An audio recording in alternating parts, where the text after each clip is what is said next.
And now, coming to you from the Pensado Media Center, powered by Westlake Pro. Our guest, one of the top 10 producers of all time, even his haircut is famous. This week's winner in the Avid Isotope Sweepstakes. Pensado Village is filling up, and Dave's got a brand new ITL. You're at the place, the post-NAMM place. It's Pensado's place.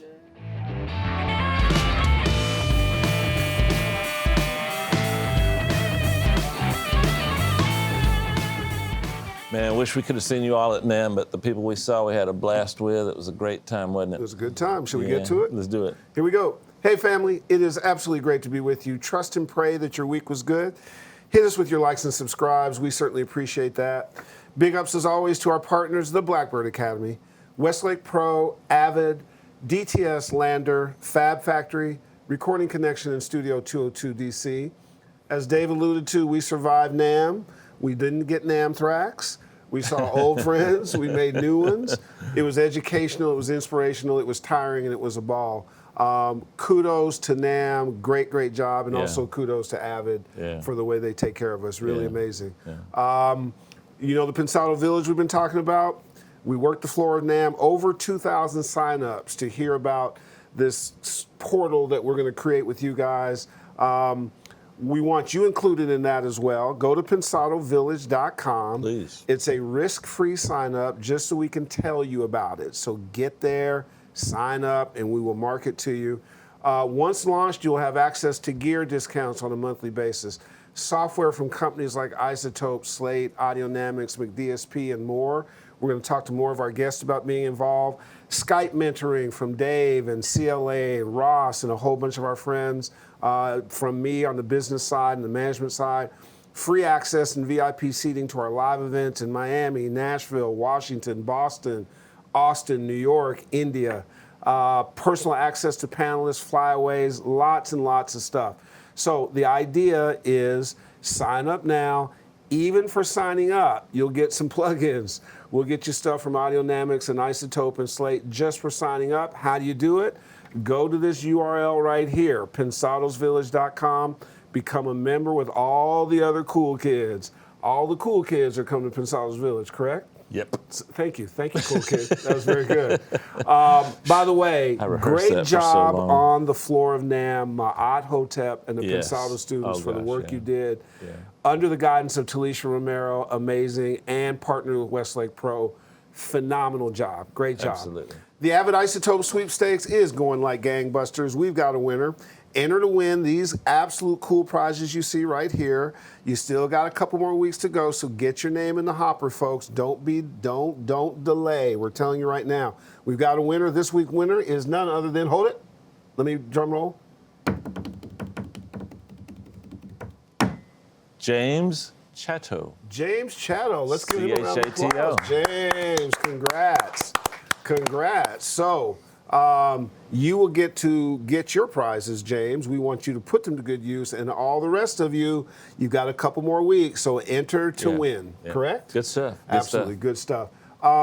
Give me quick synopsis, NAMM, Pensado Village, and all that stuff before the ITL. First of all, Pensado Village, I'm really excited about that because we've always built the show on a foundation of trying to bring our audience information, bargains, a lot of different things, and this encapsulates all of that philosophical stuff into one thing. I love it, love it, love it. And you know what else? I'll tell you what I was really pleased at. For a couple people, I told them once it becomes a subscription service, what the amount was, and all of them went, you got to be kidding. That it's such a reasonable thing. So right now, if they sign up, they can get the information and they can make their own decisions. Absolutely, it's a wonderful thing. Please take advantage of that because we're doing this for you guys. Now your thoughts about NAMM? Well, I've always looked at NAMM as a barometer for the health of our industry, and based on this year, it's in good shape. It was better. It was tighter. It was, I don't know, the moving around the floor enthusiasm on the cool. floor was just And you know what? They managed the volume in a way that it was less exhausting. Yeah, And it was more communal than it has been in the past. I heard the Tech Awards was really good. Kudos to Karen and Pete and Joe and all those guys. We saw Dave Schwartz. So it's just a really good place to go. Yeah, just as an aside, in several of the previous NAMMs, we didn't get as much new stuff as I would like sometimes, but we got improvements. This year we got both improvements on existing stuff and a lot of new things, and I think that's a good thing, a good sign for our industry. Things are picking up. I know the music industry, the record industry had an uptick, so we should all be in good shape. Good. What's our ITL this week? Constructing fat kick drums, and I emphasize the word constructing. So check it out; you'll see what I mean. Fat as they need to be on a diet, or PH. Okay, fat. Oh, hip hop fat. Oh, dude. Oh, what up? Right on, brother. What side? Oh, dude. Okay, roll it. Okay, once again, I want to talk to you about paralleling in drums. This time we're going to do the kick drum instead of the snare. If you're watching these in order, that is. Same artist that we worked on before, Connor Phillips, and the producer is Alessandro Caleme, and my friend Sundafu is in charge of the project, one of his artists. You'll see this chart. This allows me to emulate what goes on in a DBX 160 XT, and it's program dependent, so you'll notice for different levels you get different attack and release times. Let's check out the original kick drum I started with. It sounds pretty good. Sounds real good. So now I'm going to add this parallel into it. Notice I'm knocking off quite a bit. We're going through the pull tech. You guys know I have no self-control, so we added a little bit of well, we added a lot of stuff.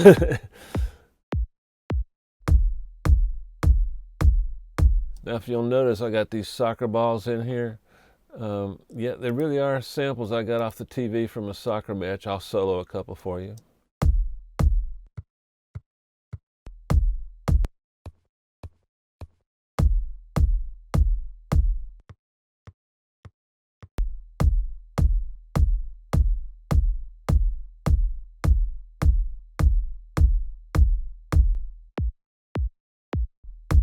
Another thing that you might not think about doing is, here's a plugin by Nicky Romero from Sonic Academy. It's just called Kick 2. And I've constructed this drum. We can do all kinds of different things. Amazing plugin. I'm not here to show you the plugin, how to use it, but that you can use it. Now what you have to do is you have to create a MIDI track. What I do is I just come over here, I run trigger real time, and then I drag the MIDI track it creates over onto an instrument track, which is exactly what I did here. But now you can also use plugins. Another favorite of mine is the Massey DRT. We all just call it Dirt.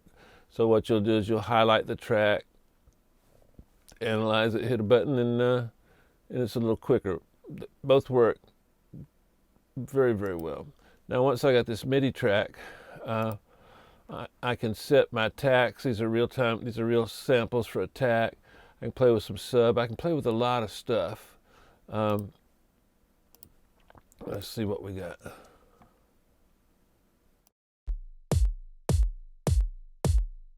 It's hard to get that it's like a sucking sound. It's hard to get that out of you can get it with a compressor, but 2 seconds and you got it. So let's create a little drama. Let's look at it without it.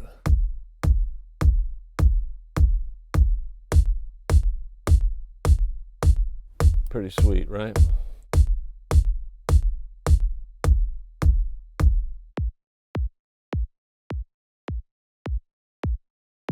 I think we could use a little more of the original.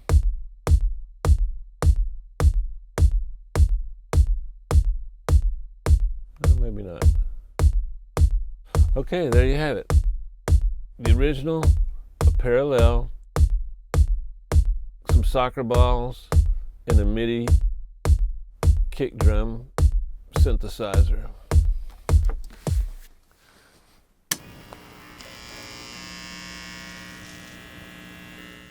Butch Vig is so prolific, so talented, so accomplished that even his haircut is famous, the Butch haircut.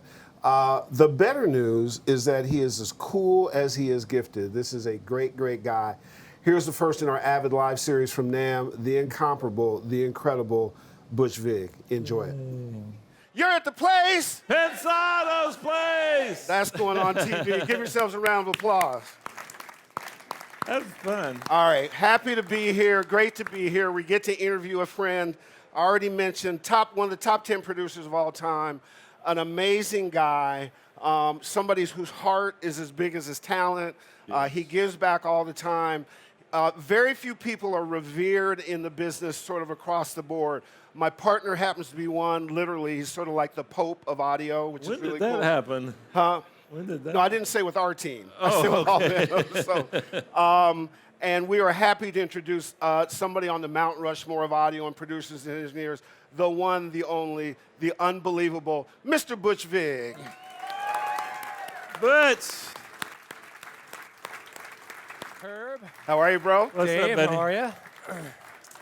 Now, one of the things about producing and engineering is that you must be prepared. So Butch did a Put weather that down thing. there. He did a weather check, brought his umbrella. See, preparation is every place. It's Yeah, not but just his going his to wife told him to bring it. Doesn't matter who helps you. It doesn't matter who helps you. It's a commitment. How are you? I'm really good, and thanks for having me back. I was here 2 years ago, I think, right? Yeah. You were, Yeah, absolutely. it was fun. What you been up to? Crazy busy. Just finished. We have this garbage book coming out, Oh, nice. Oral History, which we thought would take about 6 months, taking us 2 years. But I just mixed a 6-song EP of live songs. I do not like mixing live songs. I'll just go on record now. Tell me what the difference is. What is it? That Well, you don't it's like? for mixing live. To me, is a lot of problem solving. Yeah. We had multiple performances from different cities, but sometimes Shirley would step out in front of the PA, and it feeds back. Ugh. And then you got to figure out, okay, how am I going to get rid of the feedback? So whatever. But we chose some of the a ballad from each of our 6 records. It's a companion to the book, to so the we book, just finished wow. doing that. Yeah. Will it come with the book attached and part I of think it? it'll be. Download it or I think you can get them separate or together. Oh, nice. When can Really we cool. expect it? I think it's coming out in June, I believe. I can't remember the exact date, but By the way, coming out pretty soon, May in or case June. there's any problems, we happen to have a publishing deal, so if you run into any issue, let us Okay. know. We'll Right take on. care Let of us it. know. for We'll you. get you back on the show. That'd be Yeah.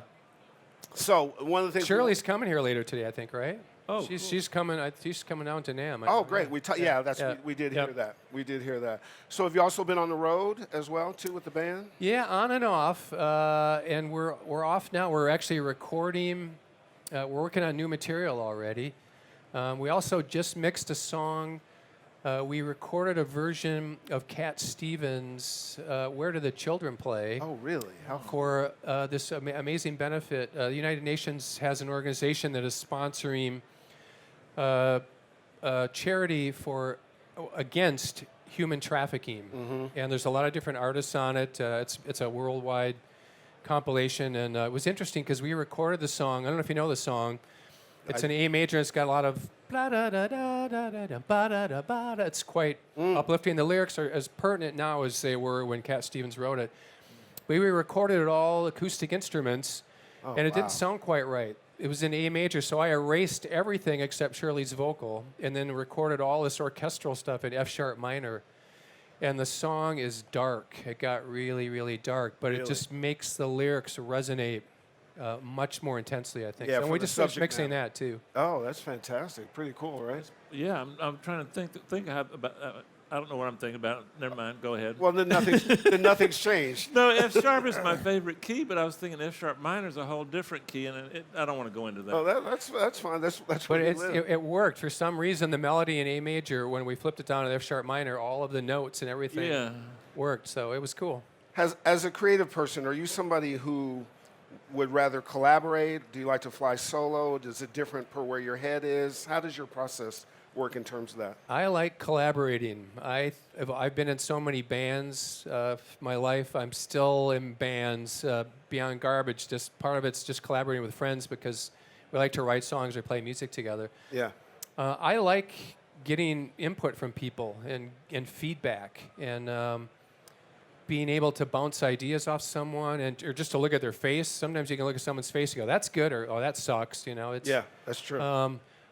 Sometimes I work okay in a bubble by myself, but not only in short periods of time. I need to collaborate with people. Go ahead. When you write a song,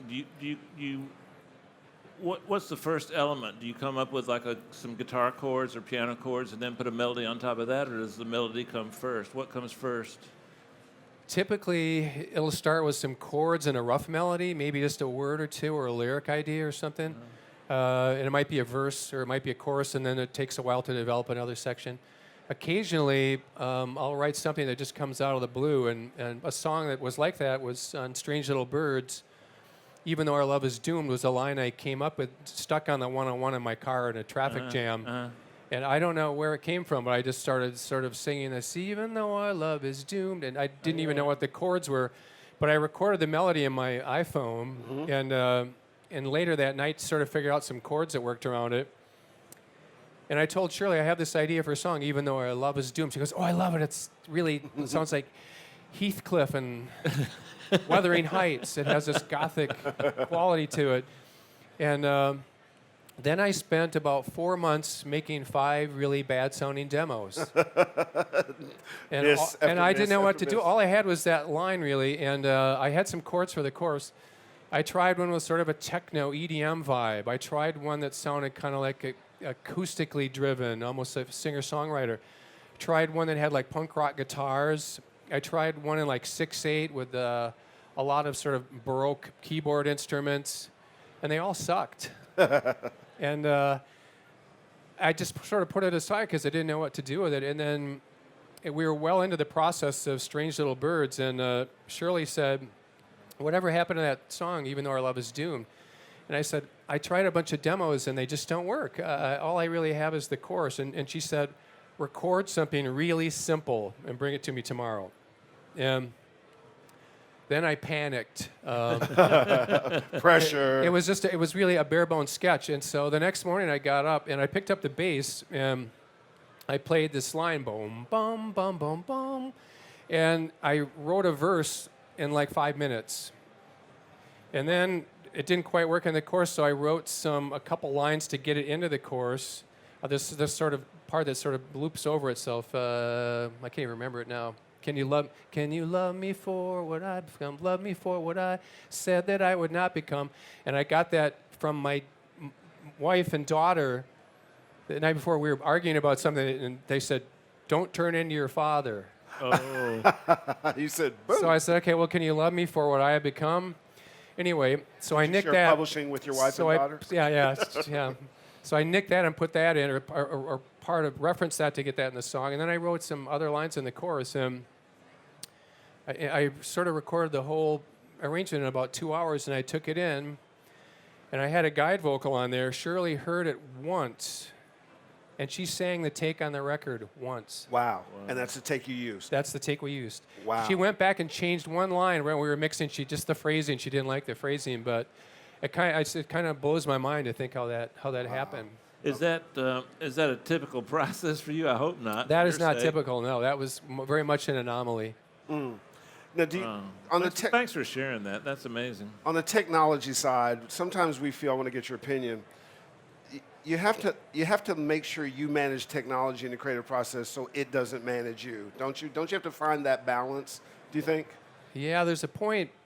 Sometimes I have to stop looking at computers, looking at the meters or all the plugins, or looking at the rack of hardware gear, and just either close my eyes and listen to the music. Yeah. Because I'm as guilty as anyone as getting there and starting to go in and tweak things, and especially if you're looking at things. Oh, I can see it's slightly ahead of the piano or whatever.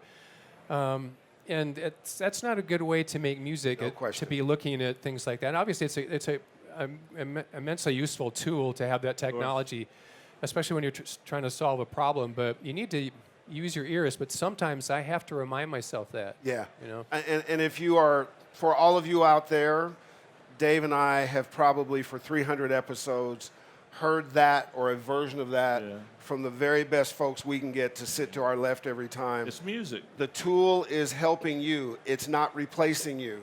So your instincts and your character, sometimes the mistakes are the biggest thing that you can have. So don't be afraid to take that step and let that step live. You just never know what magic may come out of, correct? I'm glad you guys are here because I want you guys to document this for me. I give you my word, this will be the last Nirvana question I ever ask you. Don't bet on that. And we'll allow one Nirvana question from the audience later. But I found a quote from you that said that that 90% of the Nirvana Nevermind record was Dave Grohl. Expand on that. I'll give you the story behind that. I remember when I saw that quote come out, and I was pissed because that's not what I said. The way I paraphrased it, that's how it came out. And of course, it's not true. Of course, the record is the three of those, He's a bad boy, Dave and though. Chris and Kurt, writing songs together and playing together. We were doing an interview for something to do. I think it was for the BBC. I don't even remember who it was, but they were asking me about drum sounds and what was the drum sound like on Nevermind? And I said 90% of the drum sound on Nevermind is Dave Grohl. 90% The room drums. sounds great, the mics sound great, but it's Dave Grohl's playing. But that's not what got printed. It said 90% of Nevermind is Dave Grohl.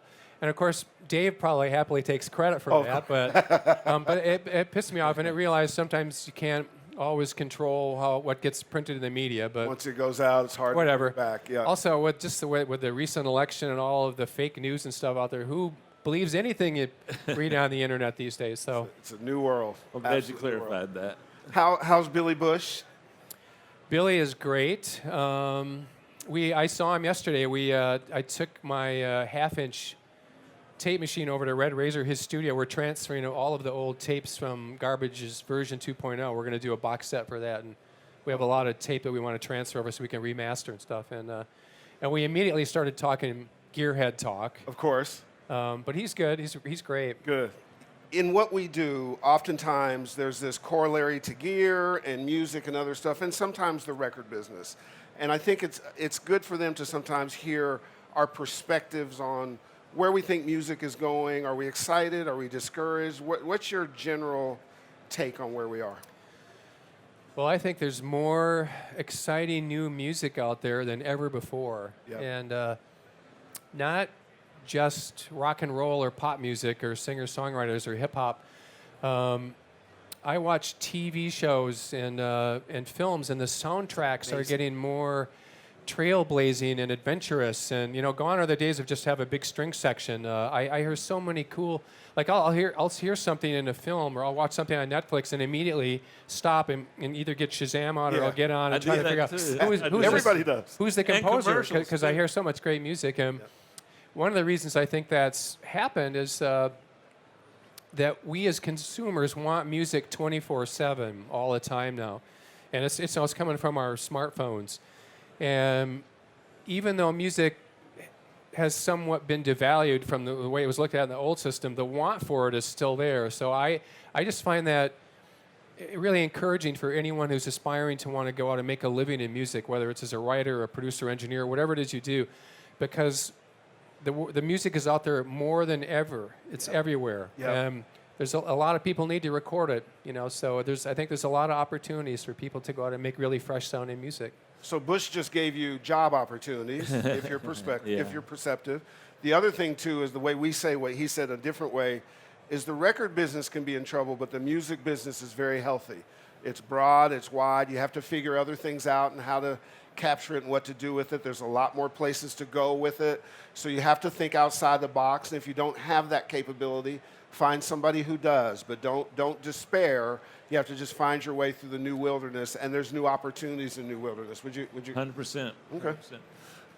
Was I supposed to expand on that? No, Okay. no, you were supposed to move forward. Butch, in terms of specifically rock, the rock that's an outgrowth of classic rock, it feels to me like it's in a little bit of trouble. It feels to me like it's got a fever of about 102. There's never been a streaming service that featured a rock group exclusively. That bothers me tremendously. Two things. I think you should start one. Or we should start one. I'm thinking about it because it feels to me, and I'm not being critical. Herb knows my past. I played with a lot of big rock bands, and it's that energy and emotion I get in everything I do, no matter what the genre. But it feels to me like a lot of the rock groups look at the studio and technology as an enemy, and so they're still trying to release albums. They still don't release singles on Spotify. So a lot of the inherent tendencies of rock musicians is actually the exact opposite of what you need to do this in this day and age to get your music out there. First of all, is that true? I'd like to hear your opinion. And then secondly, is there a solution? Well, I mean, I agree with you to a certain extent. I don't think that rock gets that much love these days. EDM certainly in club music has been massive over the last several years. I feel like hip-hop's made a really great resurgence lately. There's been some amazing artists. Both of those genres embrace technology in a big, big way, and I think that's a problem in the rock world. Now, we're getting little bits and tastes here, 21 Pilots. We're getting a little Imagine Dragons. We're getting a little taste of things here and there, but I started, a friend of mine, Phil Davis, who I play with in the Emperors of Wyoming, he's always sending me these country artists. He's a really talented songwriter. And lately he's been sending me these, I can't remember the guy's name, maybe somebody here will know. He was a former college quarterback who has just started to make a name as a country singer. And he is embracing new technology and using hip-hop beats and electronica in the songs, yet still singing with a very country twang, writing very classic themes. Okay. She gone, left me, and broke my heart. But the production has changed. It's starting to change, and I feel that that's a direct reference to listening to EDM and hip hop music, and especially because that's dominating top 40 radio. I mean, to your point, and you see these kind of hybrids, the chain smokers sort of grab from over here, and then they grab some songwriting stuff, and it becomes this. When we're in Nashville, we see the standard sort of respect to, and you alluded to it earlier, guys that go in and can look at each other and play together and read music and get that. Mm-hmm. But then influences that are coming in from the use of technology. I was watching a documentary on EDM, and the DJ said, look, we appeal to people who grew up on technology, so it's not strange to them. To us, it's something, and we may quarrel with it and quibble, but eventually music is kind of like a river going downhill, and it sort of sweeps you up in its stream, and then you grab on a rock here, or you grab on a branch there, and then you emerge. It makes it exciting. I mean, you guys are creators. Doesn't it make? I see the sessions you get. Yeah, I said this a moment ago to another booth. It seems like the creators of the technology tend to not use it quite like it should be used, and it takes 2 generations after that for that adoption to really flower and bloom, you know? Mm-hmm. Someone that's not tethered to the old model comes along that generation and takes it to another level. When you're well, then there's the generation who figures out how to break it and F it up. Yeah. So, no, you can't use it that way. I mean, going back to the 50s when people started moving the kick drum, the mic close to the bass drum, the engineer's like, no, you can't do that. But then like, whoa, that sounds cool. So there's rule breakers, that you have to break rules sometimes to make music sound fresh and vital. You know this, at Abbey Road, you weren't allowed to touch a microphone or move it. You had to have a special person come in to move the microphone. So for all you guys out there, that means don't be afraid to be disruptive. Yeah. Don't be afraid to push the envelope. Break it, as Butch said, fuck it up, and then go and fix it. And that fix may be the thing that takes you from here to here. You just don't know. But you'll never know if you don't try. If you stay in one box, if you don't get outside influences, if you don't realize that we live in a big world, if you don't collaborate, it's not that you can't do that. You can and may be happy, but if you really want to go to the next place, you got to push yourself. It's exciting to push yourself. It's not that exciting to stay put. From a gear standpoint, I hate reading manuals. Yeah. I just can't stand to read manuals. with you. But when we get something, whether it's a piece of software or hardware, whatever it is, I just like doing this. And usually a lot until it starts doing extreme things. You go, this is cool. Right. You know, if you spend a half a day reading a manual, you're probably not going to twist it into something that's going to make it sound cool. But also, too, there's a plug-in out right now by Waves that bears his name, and that's what I like about it. I don't have to read a manual. Everything from your vocal plug-in is just right there. How many of you guys, it's amazing, isn't it? Go buy it. It makes us look good. Like, just go buy it. Then Butch will email me and go, you don't need a manual. damn, my plug-in shit exploded after the thing. And Dave and I can go, yeah, we did good. So you do a number of things. Is player, producer, mix, there's a songwriter. Is there one love versus the other, or is it just the whole box and that you can play all in it? You know, I've been in bands my whole life since I was 16 years old, and I think I consider myself still a musician first because I still love playing drums. I play guitar and piano, not very good, but I think I'm known obviously more for producing, and I love the studio is my favorite place to be. As much as I like touring and playing live shows, I could go into a studio every day and just forever be happy because I never really consider it work. It's just, you can't predict what's going to happen. I think that's one of the reasons I'm so attracted to that process, that in my head I may have an idea what's going to happen on any certain day, or we're going to do vocals today, or we're going to do some guitar overdubs, or we're tracking a song. But at the end of the day, it never ends up being what you think it was going to be, and that's the great thing about it. So, I mean, I'm addicted to, I'm a studio rat. Quincy, same as Dave. I've told this story before, but when I was a young whippersnapper, which would have been about the 1900s, Quincy Jones, I asked him, I was at his house, I was managing a band that was signed to his publishing company, and I said, Quincy, why don't you have a studio in your house? And he said, because the studio's like church, and you got to go there and let God bring something in it. And you can't do that at home. So, and I was like, mic drop, done. That will forever be my philosophy. I'm not even creative. Well, not in that way. There's just a safety in that environment. You're sealed out from the outside world. It's so safe. It's just a place you want to be. And it's special. It's special to go in there and know what you do. You got to earn that and respect it and like it. Speaking of Quincy Jones, I played Billie Jean for my 10-year-old daughter a couple weeks ago. And I was watching her listen to it for the first time, and I hadn't really listened to it close. Amazing. And I was kind of blown away by it. When she was done, she went in another room. I put headphones on, listened to it again, and I just blows my mind how great that track is. Unreal. Just the feel and the sound and his singing and everything about it. And it doesn't sound like anything else either. Which is totally, why it lasts. totally unique. I guess, the point is, when I saw my daughter reacting to it, it gave me a fresh perspective of that song, because I've heard the song obviously hundreds or thousands of times, and it was a sort of was eye-opening to see her listen to it. So you guys have heard us talk about Blackbird Studios in Nashville. It's run by a guy named John McBride. So the first time we go down, we take a tour of Blackbird. It's 5 studios, all kind of stuff, incredible place. And we go in this 5.1 room, and John turns down the lights, and we're in the heart of Nashville, and it's just country music heaven. And he sits Dave at the console, and he stands me right behind it, and he says, nobody has this. You guys are going to be with a few people to hear it. So we get ready to listen to Conway Twitty, the Lost Tapes. We don't know. It's going to be Reba McEntire, just exposed. And he turns on Thriller, loud. And we were like, get the hell out of here. And he was just 5-1. He was hearing it. He heard it the way you did in 5.1. It was just I think Mick Gazowski mixed it. Mick did it. And he was the only guy. He and John had it. For the record, I don't like 5-1 because I can't get any power out of the middle. The LFE doesn't work. And anyway, I became a 5-1 convert after that. And we also heard "A Day in the Life" by the Beatles, and we also heard "Night at the Queen," "Night at the Opera." Incredible. Question from the audience. Butch, I love what you do. Keep doing what you do.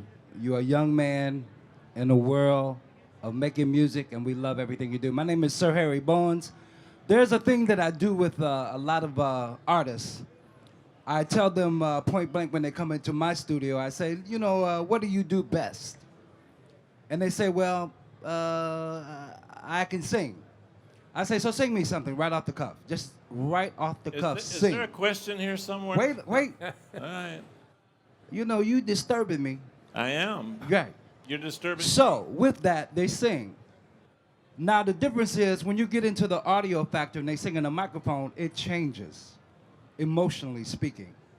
And a lot of them will sing parts and sing, and some of the parts are not so good. This is my question to you. Oh, If cool. they sing something that's really good and they make a mistake in that part, do you have them sing it again, or do you just keep that because that emotion was there and change it somewhere Well, else in this? Good question. You know, it's important to leave mistakes in because that's what makes it human. You know, if you make something too perfect, it's not going to sound that good. You're not going to identify with it. What I would probably do is record that on a track. I'd have them do another take and fix the spot they mixed, drop that into the rest of the take. Hopefully there was a way to do that, you know, so you have the best of both worlds. Anybody else? Questions? You can. We just need to get a microphone to you. Can we get a mic up front? Here Yep, comes. Dom's got one. There you go. Okay, I know Harry over there. But in terms of that question, not in terms of a singer, but I want to give you an example of something. When we did the song with Earth, Wind, and Fire, Boogie Wonderland, strings was only one take. Wow. Now, we did it back in the day when I did everything by hand. Everything was there was no notation software, okay? So nobody knows what's on the charts but me, okay? But Maurice White made a producer's call. We ran it down for the engineers. And he said, that's it. One take. That's take. it. There you go. We didn't do anything else to cover. That's it. Right. One take. Right. Well, there you go. All right. Who else? Oh, you got a question right here. And by the way, before you ask that question, here, give it to the Avid guy. So that you know, Boogie Wonderland, Benjamin, you might not know this. When they turned in that album to Columbia, I was Maurice's partner for a while. Maurice didn't include Boogie Wonderland. It was just a CD sitting to the side. He didn't want to play it for the label. He kept saying, no, that's just some shit I'm messing with. And they sort of forced him to play it. And they went, hello? Like, that's a smash. It almost never made the record. Anyways, go ahead. Hey, Mr. Butch Vig. I love your work, by the way. Excellent, brilliant. This is a Smashing Pumpkins question, if you don't mind. You did a great job on their first 3 albums, and although that they moved into a different realm with melancholy and all that, it didn't seem to. Something was lost. I felt, in my opinion, and I felt that nothing glued their songs together like how you did. And is there any plans in the future for you to work with them again? Thank you. We've sort of talked kind of loosely about recording some songs together. I've been in touch with Billy. I don't know if I could do an album with him. We'd probably kill each other. But because he's, he may be a father. He's mellowed a little bit, but he's still pretty damn intense. Right. I also run into James Eha a lot because James, it looks like his son might be going to school where my daughter goes to school. I see him at a breakfast place in Silver Lake in the neighborhood. Oh, cool. And James is awesome. And James and Billy have been working again together. So it's possible. I did for one of the box sets that came out, I went in and remixed the original 7-inch single that had Tristessa and La Dolly Vita. Billy sent me the tapes. And it was sort of shocking for me to hear because there were a lot of effects on the mix that we did, like flanging and chorusing and reverb. And when I did the remix, I kind of just put the faders up and added a little bit of slap echo to Billy's vocal and just mixed it like that so it was really dry. And God, did it sound good. I mean, just the band was so powerful sounding. And I know Jimmy Chamberlain's playing with him too, so that's really, if Jimmy's playing with Billy, that's really the core of the feel of their sound. So. Yeah. Fingers crossed, maybe we'll get in the studio at some point in the future. Questions? The young lady right here, who I know. Hi, Butch. Hi, Michelle. I grew up in Madison, so I've been watching Butch play drums since I Wisconsin. was 16. So Yeah. Cool. Awesome. I got 2 quick questions. One is, are there any records you produced that you thought, gosh, I thought this was going to be a billion seller. This was really awesome. This artist was great. and then they just maybe didn't respond to the public? And second question, how are the Packers going to beat Atlanta? The important stuff. Well, you let know. me answer the second question. I have a feeling the Packers are going to beat Atlanta because kind of when they went to the Super Bowl 5 or 6 years ago, they had to win a bunch of games at the end of the year just to get into the playoffs, and then they kind of got healthy and they just got momentum and whatever. And Aaron Rodgers is playing so good Out of right his now. mind. I think it's going to be one of those games. Whoever has the ball last will win because it's probably just going to go up and down the field. But I'm super psyched to see the game on Sunday. What was the first question? Now I'm just thinking about. I'm starting to sweat thinking of the Packer game. Were there any albums you yes, worked yeah. on that? This morning I posted.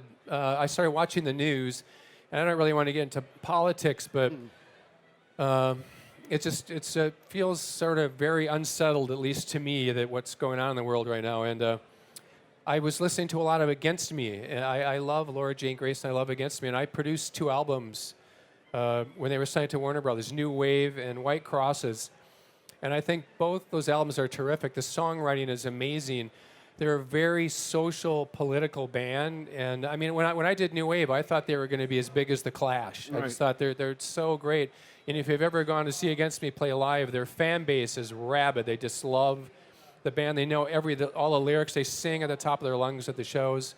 And I just thought they were going to have, explode, and they didn't. But they're still very, very successful on their own terms and still making incredible records. I'm really close to the band, but I played them all morning. I just felt like I need to hear me some Against Me. And with that being said, and sort of going back to what you're talking about rock, I think there's going to be a lot of bands over the next 4 years coming out with a little bit more social commentary in their music. I just have a feeling that the climate's going to bring that out of people. Same here. That's why I was just going to say that, music often is the soundtrack of our lives, and it reflects what's going on. And that's sometimes when the most amazing music comes. And no matter what side of the aisle you're on, it is a time for people to engage and care about what they care about passionately. And that's oftentimes when musicians take the lead back and they start to set the tone of what's going on out there. So that's our job. And that's also your opportunity. It's your opportunity to step forward and get involved in ways and engage yourself. All right, so now the place is tilted. All the questions are coming from this side. Now, I know the IQs seem higher on this side, so we need some questions over here. All right, good. You raise your, and we need some diversity. There you go. You're diverse. Could be that's the left and that's the right. Hello? Oh, great. Yep. Thanks so much for having this. I know this is just a treat for all of us. So, Butch, my question was kind of in the era of the laptop producer and a lot of us that are creating demos that, we're able to get the emotion to hit just right in the bedroom, but, it's 70% of the way there. It's not quite, a professional production. How do you kind of bridge that gap and kind of translate it to something that's, ready for mainstream distribution or something like that? Well, every song needs to have a focal point that you zone in that draws you into that song. It could be the groove, could be a beat or a bass line, it could be a guitar riff. A lot of times it's the singer. Of course, in pop music or rock music or almost any style of music, you're gonna zone in on the singer. And so there's two aspects of that. There's lyrically what they have to say, and then how does their voice sound? What kind of a feeling are you getting from them? Are they feel vulnerable? They feel aggressive? What kind of an emotional context are they putting you in? To me, that's still the most important thing. Is you have to figure out a way to get people to hear that song and to respond to it emotionally, and then go back and want to listen to that again. If I had a magic button I could push that would make that happen, I would patent that and sell it. But that's you as a producer or as an artist. You have to sort of be able to figure that out, know when that is. What do I need to do to draw that performance out? Or what do I do to get it so it takes it to another level? There's no real easy way to define that. And sometimes it's a gut call because you could have 2 different people. You could have Dave and Herb and me, 3 different people listen to a performance or a bunch of different takes of a singer. We might all choose different takes, So sometimes there's no right or wrong either. And Can I toss something in? What you're selling is not your skill, not your bedroom, not your computer. You're just selling an emotional event. I've had some. I hate to say this, but I mixed a thing called Soldier Boy, done in his bedroom, worst sounding record in the history of records. But everybody bought it. Why? Because How do you really feel? Huh? No, I'm saying, how do you really feel? Well, no, I love the record because it had nothing to do with anything other than it was just a great record. Now, I didn't do Soldier Boy, I did Soldier Girl, the second single, which still went top 10. But don't worry about that stuff. Worry about conveying your feelings and your emotion to your audience. The tools we use, if they creep in, they're ruining it. It's not about the tools.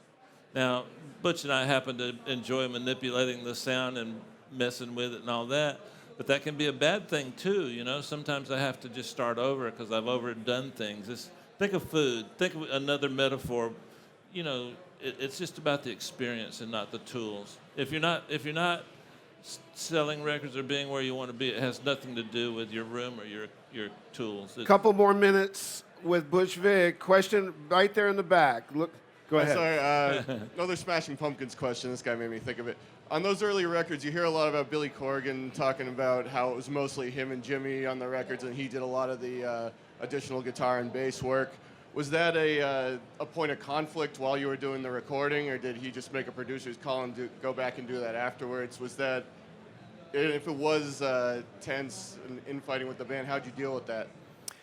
Well, Smashing Pumpkins were a great band. If you ever saw them live, they're all badass players. But Billy Corgan is a better guitar player than James, and he's a better bass player than Darcy.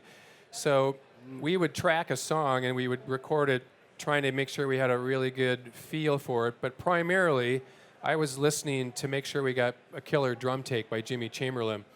Then we would usually go back and overdub everything, and Billy was just better at redoing the guitars and bass. There was, on both Gish and on Siamese Dream, Darcy and James played a little bit, but it's over 90% Billy. You know, because he's a phenomenal musician. And there was conflict. I think the band always, they felt like, well, we are good enough to do it. And like I said, Darcy and James are amazing musicians. And there were times where I would sit in the studio and give them the time to do that. And I'd say, at the end of the day, you can track a part, but I think Billy's going to want to come in, and I want to see if he can beat it. You know, so at least they had an opportunity to do that. And there were some times when I chose Darcy's part or I chose James over Billy's, but that to say there was conflict in that band, that's not the only reason there was conflict. There were a lot of things that was pulling at Smashing Pumpkins, and we managed to make it. I made it through three album cycles with them, or 2 album cycles and a B-side bonus track cycle, and a bunch of singles and things. And they were always on the verge of exploding or imploding, I guess. 2 more questions, then we'll give you a chance to come up, take a picture, grab a T-shirt, do whatever. Let's go right there. Hello, Mr. Vig. How would you deal with conflicts with bands? Oh, no, sorry. Oh, that for me? Yeah. I think they're great. I mean, you show me a happy, wonderful person, I'll show you a person with no creativity. Creativity needs pushback from life. It needs a little difficulty. How many are familiar with the Fleetwood Mac record, Tusk? There were 3 divorces during that project. Everybody was sleeping with everybody else. I'm exaggerating to make a point. Creative people that I've been around know how to take the world around them and get it to come out of a set of speakers. And all my favorite musicians have had a little conflict, a little hardship, a little something. Now, you don't have to be broke to sing the blues, but it's a little harder with $5 million in the bank. So conflict isn't a bad thing. It's finding a way to channel it. And one of Butch's gifts is taking that energy and channeling it and getting it to come out the speakers. That's why we fall in love with his records. Every group he works with has conflict. So don't think of it as a negative thing. Try to figure out, as a producer, how to manipulate and massage that into getting the creative juices flowing. I'd love to hear your take. Yeah, Dave's right. I mean, I've worked with a lot of dysfunctional bands, and part of the reason they're good is because they're not that well adjusted, and they find some of Well that, put. some of their inner turmoil gets channeled into their art. That's right. And you know, when I first started out recording, I was obsessed with getting a snare drum sound, and then how do you get a really good mix, and sort of the technical aspect. As I kept making more and more records, I quickly became a therapist and a psychologist, and honestly, that's more than 50% of making records is Absolutely right. trying to get in the head of who you're working with and understanding what motivates them, or the art, whether it's a singer or a guitar player, or the context of what the dynamic of a band. Yep. When do you push them? When do you back off? Yep. When do you challenge them? It's the same in my band Garbage. You know, we're very close, but we fight like motherfuckers. Like And- family. Like family. And we have to. That's one of the reasons the records sound That's right. like they are. If you analyze the most successful songwriters, especially duos, Lennon and McCartney didn't speak for 90% of their careers. Mick Jagger and Keith, they didn't speak for most of their careers. It's not necessarily a negative thing. It's how you use it. That's what. If you're a producer or you're an engineer or you're a mixer, you are manning an intersection. And you got to make sure the cars all get through and there's no train, there's no wrecks, and that everybody's healthy and they know when to line up and stop and when they go. The psychological aspects of what these guys do and what you guys do in a studio, as they said, is half the gig, and we know the good ones, and that's part of your thing. So if you're just technology, you're missing a very important part. And one of the themes of this show is that you got to keep your heart in it, you got to keep your ears in it, you got to keep your passion in it, you got to keep those characteristics. The technology is only going to take you so far. It's the rest of the stuff that means something. Before we ask you to come up and take a picture and all that stuff, and Butch is being gracious with his time, we can ask those questions then. One of the things Dave and I want to thank you for, besides the fact that the 300th episode is tomorrow with Maroon 5, could be Maroon 2 or 3 or 4, but it's Maroon 5. They're going to be there, along with their engineer. One of the things that you guys have granted us that I want to point out by introducing you to somebody really special is Dave and I wanted to create a community where you could come and it was a safe place. There wasn't a lot of trolls. There's a lot of other places to do trolling. Your opinion matters and so on and so forth. But also that the audio community has a responsibility to take care of each other. So I want to introduce somebody in a little something just very quickly. And it also speaks to Avid. One of the guys on our team who's on the show each week, who runs Corner Office, is going through a pretty serious medical thing, right? Very serious. And we recently, if you saw last week's show, there was a guy named Greg Strike Chin on that show. And what we found out is that Greg Strike Chin is also a chef. Greg, would you stand up real quickly? Come on. Come on, Greg. He happens to also be a trainer. He's a DJ and an EDM guy. I haven't even told you why. You're going to clap in a minute. He's also a DJ, and he's an EDM guy, and he's a trainer, and all the great stuff that Avid is doing. You want to tell him what he did?